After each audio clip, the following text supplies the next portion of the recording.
25 বছর পর দেশের বৃহৎ সিরাজগঞ্জ বিসিক শিল্প পার্কের প্লট বরাদ্দ দেওয়ার উদ্যোগ নেওয়া হয়েছে। আনুষ্ঠানিকভাবে উদ্যোক্তাদের মাঝে এসব প্লট তুলে দেবেন প্রধানমন্ত্রী।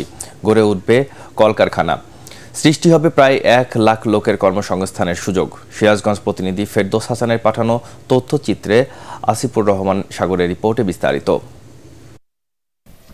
বিসিকের আওতায় যমুনা নদীর পশ্চিমে সিরাজগঞ্জের সয়দাবাদে 400 একরের শিল্প পার্কের ভিত্তিপ্রস্তর স্থাপন করেছিলেন তৎকালীন ও বর্তমান প্রধানমন্ত্রী শেখ হাসিনা। তবে ক্ষমতার পরিবর্তনের কারণে অনিশ্চিত হয়ে পড়ে প্রকল্পটির ভবিষ্যৎ।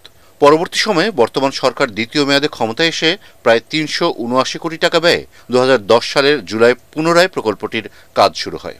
তবে ভূমি অধিগ্রহণ সহ নানা জটিলতার কারণে কয়েক দফা বাড়ানো হয় প্রকল্পের মেয়াদ।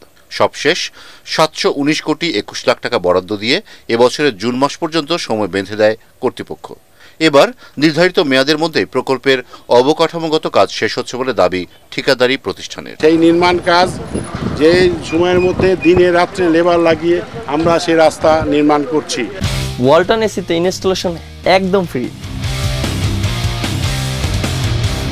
প্রায় 1 লাখ মানুষের কর্মসংস্থান সৃষ্টির লক্ষ্যে নির্মিত শিল্প পার্কটির কাজ দীর্ঘ 25 বছর পর শেষ হয় উদ্যোক্তা ও চাকরি প্রত্যাশীদের মাঝে আশার আলো দেখা দিয়েছে। লক্ষ লক্ষ মানুষের কর্মসংস্থান হবে। সিরাজগঞ্জ ভিন্ন রূপ পাবে ইনশাআল্লাহ। আমার মতো অনেক উদ্যোক্তা আছে এখানে প্লট নিতে আগ্রহী, যেহেতু এখানে সব রকম সুযোগ সুবিধা আছে, গ্যাসের ফ্যাসিলিটিস আছে, নৌপথ স্থলপথ, ইতিমধ্যে রেলের সংযোগ হয়ে যাবে। সব মিলিয়ে এইখানে একটি উত্তরবঙ্গের একটি ব্যবসায়িক হাব গড়ে ওঠা সম্ভব। বিসিকের তথ্য অনুযায়ী দেশের বৃহৎ এই শিল্প পার্কে 3 শ্রেণীর 829টি প্লট থাকবে। স্থাপন করা যাবে প্রায় 570টি ক্ষুদ্র, মাঝারি ও বৃহৎ শিল্প কলকারখানা। মোট প্লটের 10 ভাগ সংরক্ষিত থাকবে নারী উদ্যোক্তাদের জন্য।